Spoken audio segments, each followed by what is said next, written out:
Good evening, everybody, and welcome to our class on biblical reflections.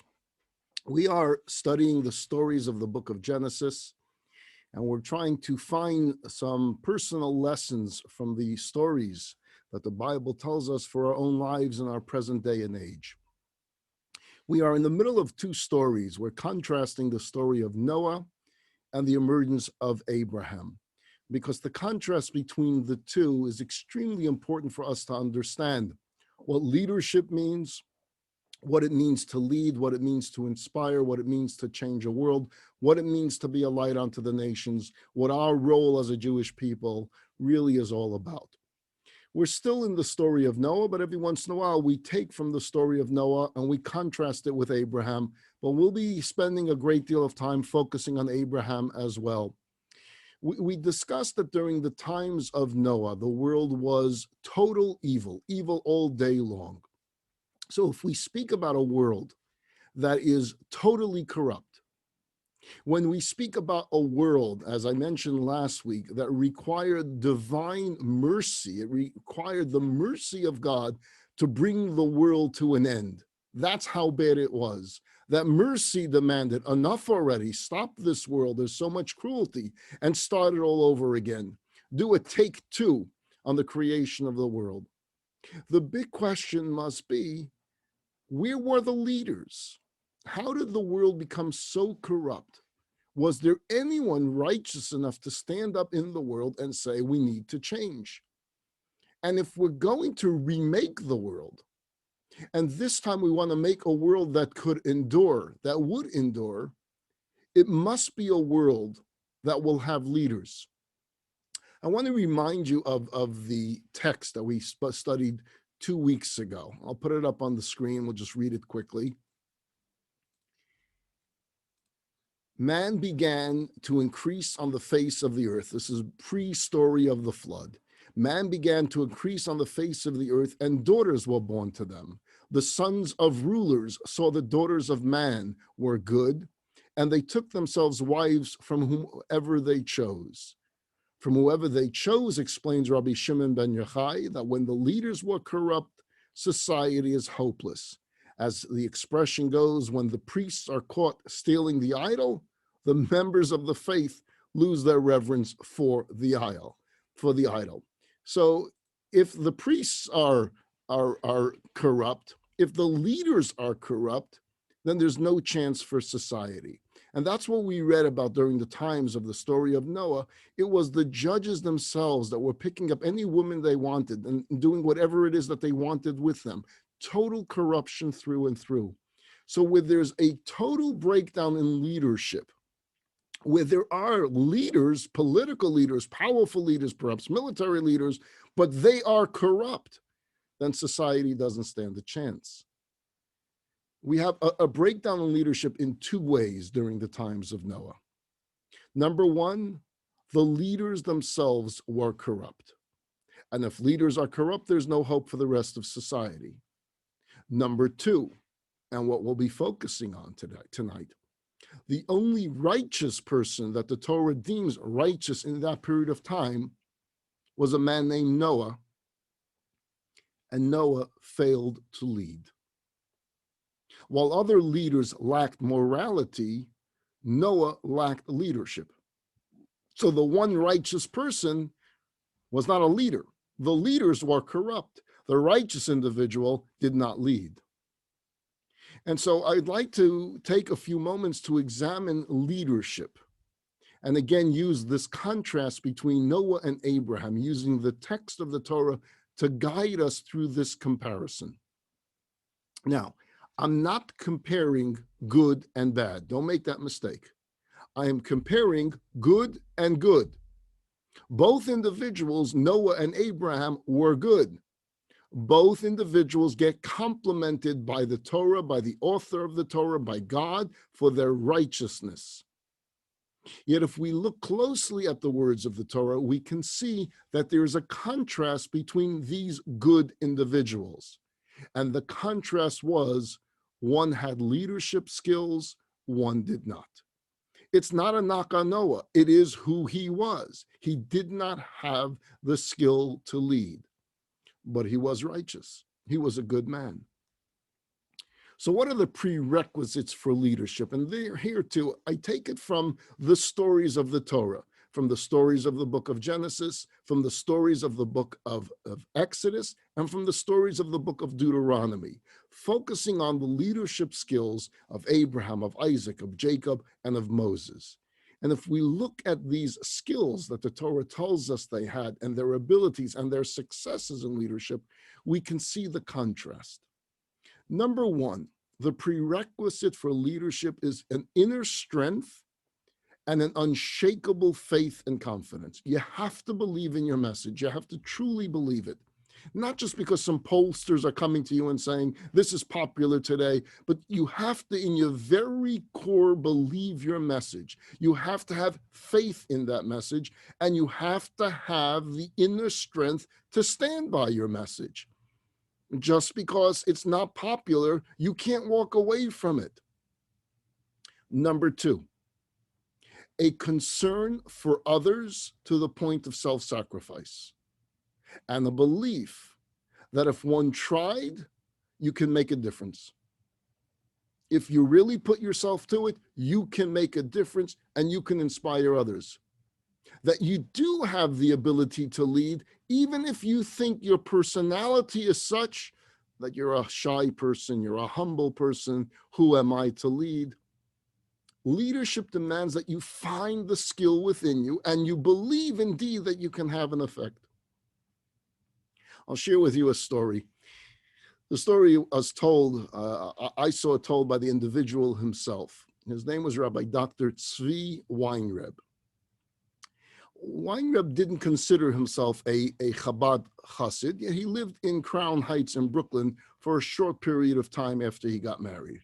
And because he lived in Crown Heights and the Lubavitcher Rebbe would hold his Hasidic gatherings on the Shabbos, from time to time he would pop in. Again, there are thousands of people there. It's not as if there's a personal relationship there, but he was there. He attended. He gets married. And 3 years after he gets married, he and his wife move to Silver Springs, Maryland, where he went to the University of Maryland. He attended the University of Maryland and he received a PhD in psychology, and he began working as a psychologist in the local school system. So in addition to his professional career, he was also a rabbi. He was an ordained rabbi. He was a good teacher. And so he started giving classes on the Talmud, adult classes, on the Shabbos afternoon for the general public, and on Tuesday night for a smaller group of those that wanted to study on a deeper level. He was in his early 30s when he hits this crisis, and he's torn with a number of very pressing questions. He's going through this inner turmoil.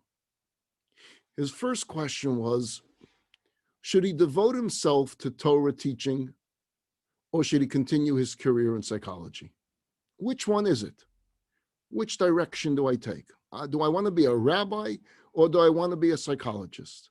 Right now, I'm just doing these two classes, but what about doing it full time? At the same time, he's enjoying his career in psychology. So should he make that his focus and open up his own practice? And so he's having a lot of questions about his career. He wasn't sure what was best for his children in terms of educational options in Silver Spring. Is this the best neighborhood to live in for them? But what was really bothering him, what he was really struggling with, was he was going through a crisis of faith. He started questioning himself. What did he believe? Why did he believe? Did he really have this absolute faith? And some very difficult philosophical questions that followed. And so he finds himself, the psychologist rabbi finds himself in this complete state of uncertainty.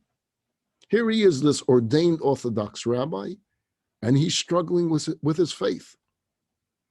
So all these questions started getting him very depressed. He didn't know what to do with it. So he spoke to a very close friend of his. He opened up and he said, this is what he's dealing with. That particular friend happened to be a Chabad Chassid. And so he said, you need to make an appointment to visit with the Lubavitcher Rebbe. You can't walk around with such difficulties and such a crisis. You need to speak to the Rebbe himself. Make an appointment. And so it was in February of 1971. He calls the Rebbe's office to schedule an appointment. The Rebbe's secretary is a man named Rabbi Charakov, answers the phone with a simple hello. Who am I speaking with? He spoke a little bit of English, and that's what he would say. So as he's talking to Rabbi Charakov, he hears someone else pick up the phone. And he hears as the other individual that picked up the phone asks Rabbi Charakov in Yiddish, Veret, who's calling? Rabbi Weinreb recognized the voice because he would attend the Rebbe's gatherings, that it was the Rebbe himself on the phone. At that point of the conversation that he had had with Rabbi Charakov, he had not said his name. All he said was, I'm a Jew calling from Maryland. That's it. He continues his conversation with Rabbi Charakov, and he says that he would like to make an appointment to visit with the Rebbe because he had troubling questions about direction in life, questions regarding his career, and most importantly, questions about his own faith. And he's at this very difficult, uncertain stage in life, and he didn't know where to turn. He's speaking in English, and as he's talking, the Rebbe's secretary, Rabbi Charakov, is repeating what he's saying and paraphrasing his words in Yiddish for the other listener on the line, which he knew was the Rebbe himself. And then he hears the Rebbe say in the background in Yiddish, and I'll translate, tell him, the Rebbe is talking to Rabbi Charakov with this wine Rebbe on the phone who has not identified himself yet, just a Jew from Maryland who is struggling with his faith. This is what the Rebbe says to Rabbi Charakov. Listen to me now. Tell him that there is a Jew who lives in his community that he can speak to. His name is Weinreb. Tell him to find Rabbi Dr. Weinreb, and he should tell Dr. Weinreb his issues. He doesn't have to come to New York to talk to me. He can talk to Weinreb. I have confidence that Weinreb can help him. Rabbi Charakov says to the caller, did you hear what the Rebbe said? And Weinreb can't believe what he's listening to. He knew for sure he didn't give the secretary his name, but the Rebbe just said his name, and the Rebbe said he should make an appointment with himself. So the secretary, once again, says, did you understand what the Rebbe is instructing you? You are to find someone that lives in your community, that the Rebbe knows lives there, and the Rebbe has confidence in him that he can help you. And his name is Weinreb. So Weinreb says on the phone, but my name is Weinreb. I'm Weinreb. And then he hears the Rebbe saying this. Oy bazoi, if that's the case, soll wissen, he should know, as amol darf man reden zu sich. That sometimes you need to talk to yourself. The Rebbe was saying to Weinreb, I have confidence in you. I believe in you. I believe you have the ability to influence yourself and to influence others. With that, Rabbi Weinreb hung up the phone with the self-esteem in place. He dealt with his own crisis, and he became literally a wonderful leader of his community for decades and decades, and still is leading today. You had two individuals on this phone, both exemplifying leadership. The Rebbe and an individual that didn't realize he had the ability to lead and to inspire. Our third quality of leadership, A leader needs to possess a vision that's worth sharing. And he has to use his inner strength and his concern for others and implement action through painting a vision. You're not going to inspire people unless you paint that vision for them in vivid color. Those are the three main pillars of leadership. Now, obviously, there's much more that goes into leadership. There's wisdom, there's charisma, there's speaking skills, there's ethical behavior, right? There's holiness. But let's focus on these three main criteria of leadership as it relates to Noah and to Abraham. Obviously, again, the list is much longer, but those three that I spelled out for you, let's look at Noah and let's look at Abraham. So we're going to look at the opening verse of the Bible of the portion of Noah.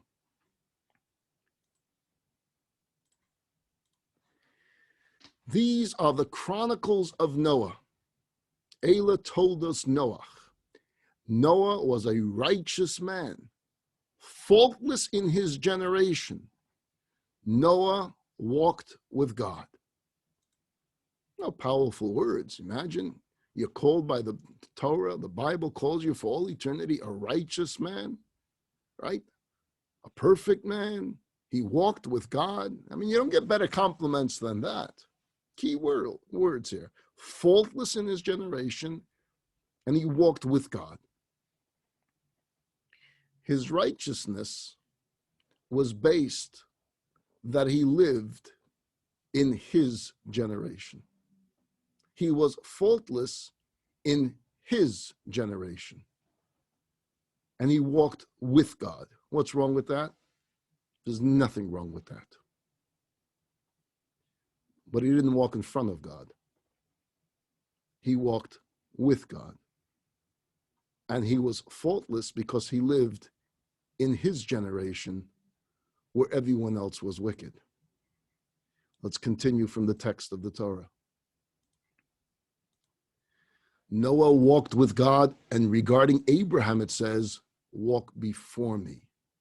Noah needed support to bear him up, but Abraham would strengthen himself and walk in his righteousness on his own.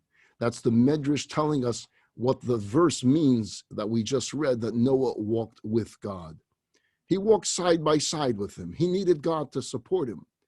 Abraham walked in front of God. Abraham introduced God to the world. Abraham was, ladies and gentlemen, I now present to you God, and God is making his entry. To walk with God means to do what's right. He followed instructions. He listened to what his father said. He listened to what his grandfather said. His ancestry included his grandfather, Methuselah, a great righteous man. His great-grandfather was Enoch, another righteous man. Noah stayed the course. His righteousness was primarily defined in his rejecting the immoral actions of those around him. He refused to accept that this is the way of the world, thievery and rape and murder. He wouldn't go along with it, even though everyone alive at his time was doing it. Society at large was engaged in criminal behavior, in robbery, in sexual immorality, in idolatry. Noah removed himself from this environment. Noah ran for cover, and he insulated himself from his surroundings. He built that shtetl, he built that little ghetto around him. I don't want to have anything to do with them. Let's contrast that with Abraham. Who was Abraham's father? His name was Terach. Terach was an idol worshiper. Terach was a minister to Nimrod, the king, a king who named himself a god. And Abraham is forced to confront evil and idolatry as a youth, as a kid, and fight against it. Abraham went searching for God. He walked before him. He paved the way for God to enter the world, to enter day-to-day life of man. He introduced or reintroduced God to a world that wanted to forget him. Again, we're going to go back to the text for a moment. I'll put it up on the screen for you.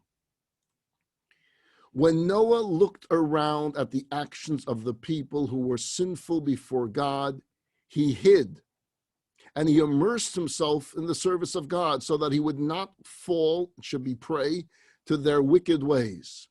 The idea that Noah was faultless in his generation means that the extent of his righteousness was defined by the contrasting evil of his contemporaries. The main area of evil that Noah's generation engaged in was in the area of interpersonal relationships, such as theft, etc. Noah did not partake in those activities. So Noah, righteous as he is not engaging in anything going on in society at the time. By contrast, Abraham's legacy is not defined by his abstinence of evil. If I say Noah to you and you know a little bit about the story, you say he did not do what everyone in his generation did. If I say Abraham to you, the first thought that comes to mind is kindness, hospitality. There's a big difference. Running away from evil is Noah. Running to do good and to get others to do good and to do good for others is Abraham. And he had this strong belief in God. He wanted to discover God. He wanted to understand more about God, and he wanted to teach it to others. He wanted to spread the belief in monotheism. He had this love for God, but he wanted others to have it as well. And so he travels from town to town to invite others to share in this knowledge. He had a vision. Remember, we spoke about you need a vision. He wanted to share this vision with others. And he was confident, and he truly believed, and it was part of his very essence. And his method of how he was going to reach people was with his natural kindness that he had for humanity. He cared about them. He cared for people. Why did he care so much for people? It connects, although it connects because he saw them as God's children. If they're God's children, then he obviously has to care for them. And for some strange reason, they're in need of guidance. They're in need of direction, and they're not finding it themselves. So let me help. Remember, I think it was 2 weeks ago, I asked the question, which character of the Bible do you feel the worst for? Do you feel bad for? That you feel compassion for when you read his story? And we gave all different types of examples. It could be Job, it could be Jacob, people that suffered greatly throughout the stories of the Bible. Who do you feel the worst for? Who do you feel bad for? Who do you have compassion for? Moses clearly has a very difficult 40 years of having to take care of some 2 million Jews. But I also said there is another way of looking at the text of the Bible, and that's feeling bad for God. That God himself has to go through so much pain of watching his children rebel, not follow in the proper ways. Abraham felt this. He felt the sadness for God, and he wanted to do something about it. How? By leading people, by inspiring people to do good. So he shares his belief with others. He believed in the potential of the human being. He believed that Weinreb could be someone great. You didn't need to come to New York, Weinreb. You have greatness within you. That's what Abraham believed about humanity. And so later in the story of Abraham, when God informs him that he's going to wipe out the cities of Sodom because of their wicked ways, Abraham objects, even to God. He says, no, you can't do that. Interesting, we didn't see Noah say that. When God said to Noah, I'm going to destroy the world, build an ark. Noah says, okay. Abraham says, what do you mean you're going to destroy people? Why? Can't we bring about some change? Now, as it turns out, he couldn't bring about change, and the cities were destroyed. But at least we saw the attempt. We saw the pain that Abraham felt that humanity was going to be wiped out, even if it's just a city or two. And much later in the Bible, when God tells Moses he's going to wipe out the Jewish people due to the sin of the golden calf, and he's going to start a new nation with Moses, Moses says, no, you can't do that. And he prays on their behalf, and he begs for forgiveness on their behalf. Here we have examples of where the divine decree was to wipe out the human being, whether it's an individual nation, an individual city. Whereas Noah, it's wipe out the world. And he says, okay, what do you want me to do? Build an ark? Okay. And then the example of Abraham and the example of Moses, they both say, no, God, you can't do that. You see, the leader can't just be a righteous person. Noah is a righteous person, but the leader has to go beyond that. You need to be a righteous leader. Stand forth and attempt to convince an infinite God to change his mind. Sounds impossible? Leaders try to do the impossible. But Noah didn't pray for his generation. Noah didn't ask God for forgiveness for his generation. Noah didn't try to convince his generation to change their ways. Righteous man didn't have the ability to lead. Let's take a look at reading number 7. I'll put up on the screen. Rabbi Yehoshua said, why didn't Noah pray for his generation? Because he didn't believe that he was worthy of survival and didn't think that his prayers would be of any significance. For God told him, for I have seen that you are righteous in this generation. He felt his righteousness was only relative to this generation. But Noah was wrong. For even if he wasn't as worthy as Abraham and Moses, he should have offered prayers on behalf of the world and spoken in its defense. God is pleased when anyone speaks positively about his children.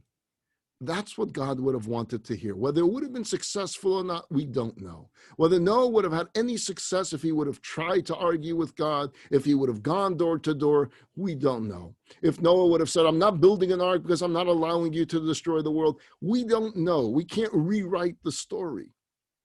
But what we do know is that when a similar event takes place in the life of Abraham, he responds very differently. And when a similar event takes place in the life of Moses, he responds very differently. See, Noah did not believe he had a chance, or he didn't believe he had the skill to inspire anyone, or he didn't believe he would be successful in inspiring anyone. And so he didn't bother with it. Or maybe, just a possibility, he didn't really believe that God was going to carry out the decree. Maybe he didn't have that confidence. Yeah, okay, I'll build the ark because he asked me to build it. He's not really going to do it. I mean, he worked so hard in building this beautiful world. He's not going to go ahead and destroy it. Maybe. Leaders must know when to reprimand their people, clearly. When to inspire for repentance. Moses needs to bring about repentance for the golden calf, not just wipe it clean. But at the same time, he defends the people before God. You know, there's a story about Elijah, who once spoke critical of the Jewish people, was criticized by God and forced to attend every Brit Milah to prove that he was wrong. You know, Elijah once criticized the Jewish people and said, they don't listen to you. And God says, I don't need a prophet to put down the people. I need the prophet to inspire the people. And because you spoke bad about the people, I'm going to show you how good they are. That for all eternity, every time a baby boy is born and they're going to have a circumcision, I'm going to make you attend. You're going to go to every single bris in the world so that you can bear testimony to the righteousness of this people. The thousands of years after Sinai, they're still doing circumcisions. So Elijah has been traveling ever since. That's why we have the cheer of Elijah at every bris, because he criticized the people. Moses at the burning bush, early on in his relationship with God, when God's first trying to convince him to take on this leadership position, and he doesn't believe he's worthy of it, he says to God, and they won't believe me. Now note, if you want to say you're not worthy of it, if you want to say someone else is better than you, that's humility. But at one point he says, they won't believe me. They won't believe me is not the same as humility. They won't believe me means you don't trust that the Jewish people will have the faith in you. That God didn't appreciate. And God tells him to put his hand in his cloak and remove it. You remember that sign? He says, you'll use this as a sign to show that I sent you. He puts his hand in his cloak, takes it out, and it's white like snow. And we read the story to say, oh, God's showing him that he can perform miracles. But the white like snow later in the Torah is something called spiritual leprosy. It's called saras. And you get that when you speak ill about other people. And God early on was telling Moses, I didn't like that line, because you put your brethren down by saying they won't believe me. So even when it comes to Moses,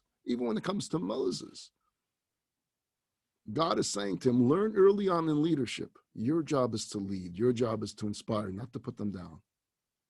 And thus, later on in the story, when he comes to Pharaoh, and Pharaoh intensifies the exile and makes it worse on the Jewish people, now Moses turns it on God. You want me to lead? Why did you do evil to these people? They deserve better. God's proud of him. We have a leader that's willing even to stand up to God in defense of the Jewish people.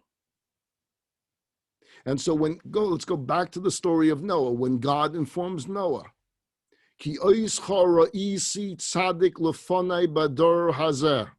translated, God says to Noah, I'm going to destroy the world, but I'm going to save you and your family. Why? Because I have found you to be a righteous person in this generation.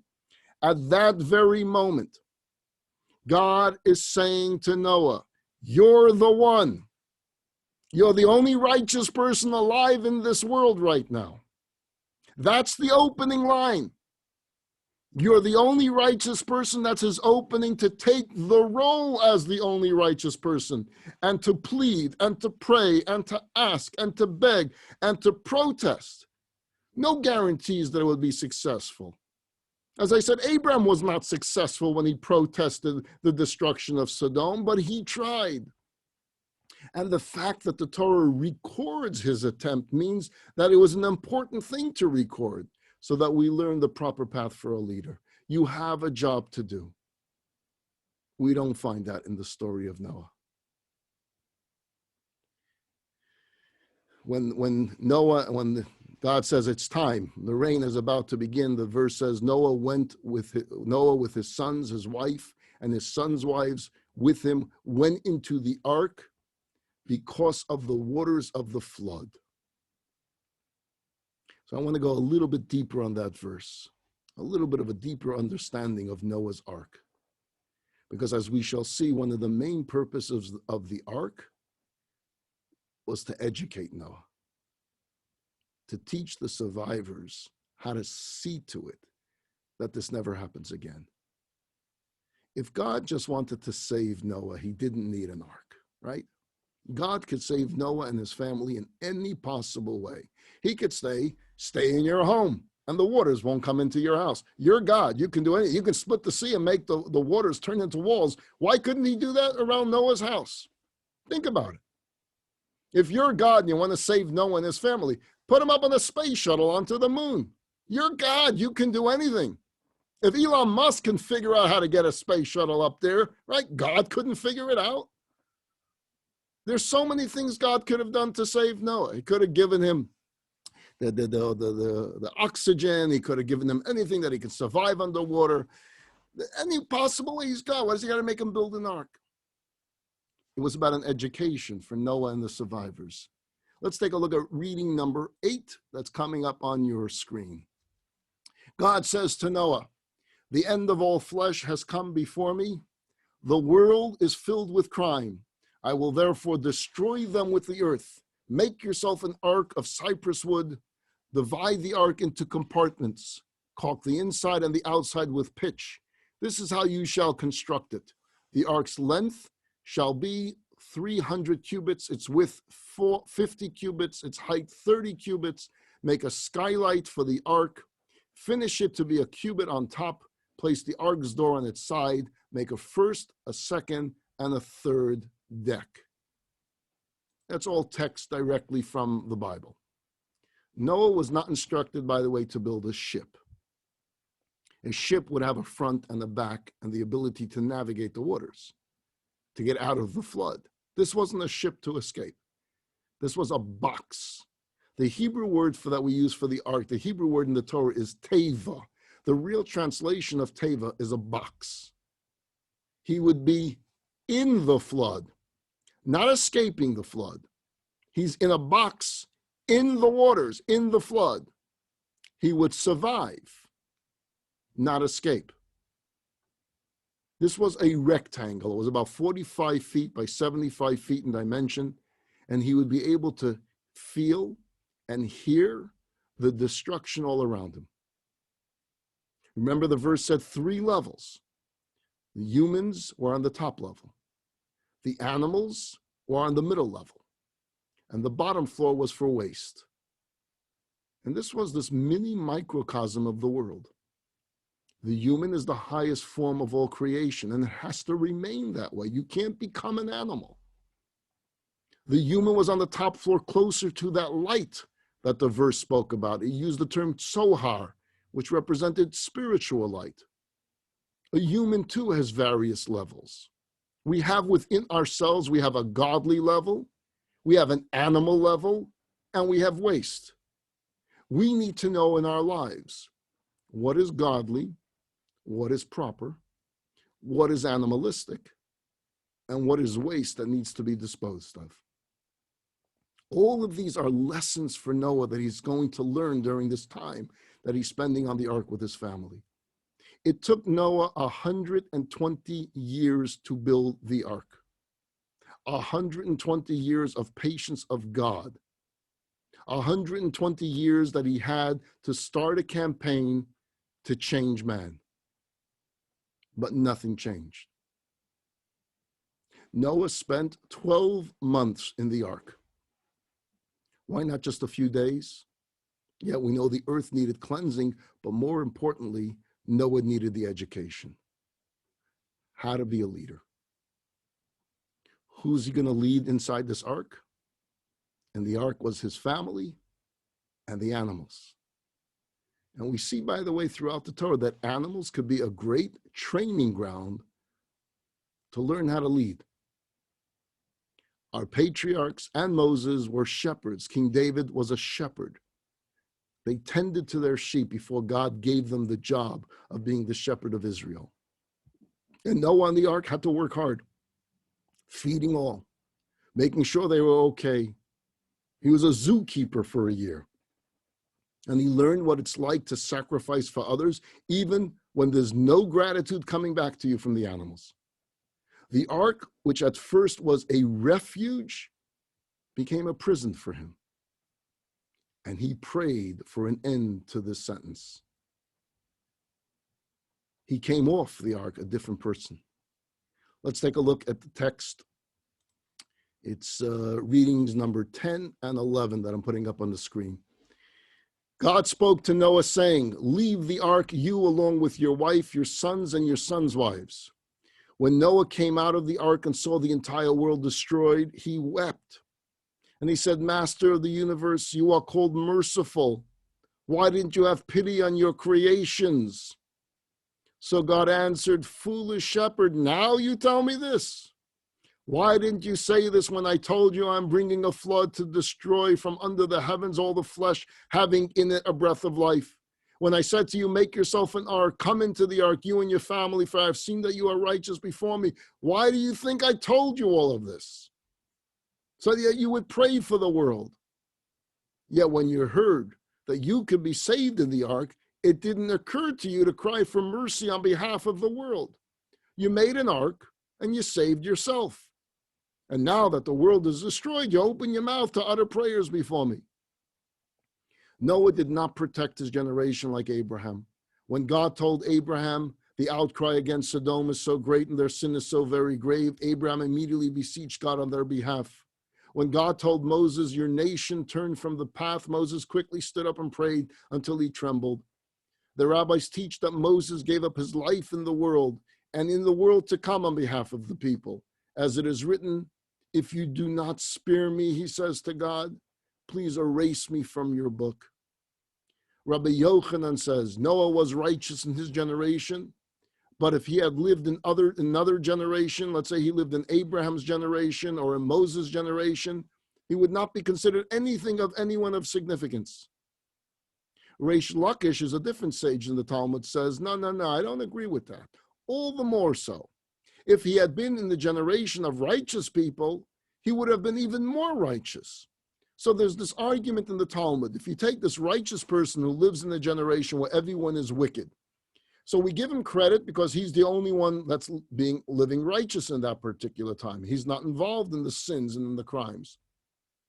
What if we took that same person and we put him in the generation where there were many righteous people? One opinion is then he wouldn't stand out. He only stands out because he's living amongst evil people. The other opinion is no, because he has righteousness within him, if he was able to team up with other righteous people, he would be even greater. And that's the argument in the Talmud. Reading 13.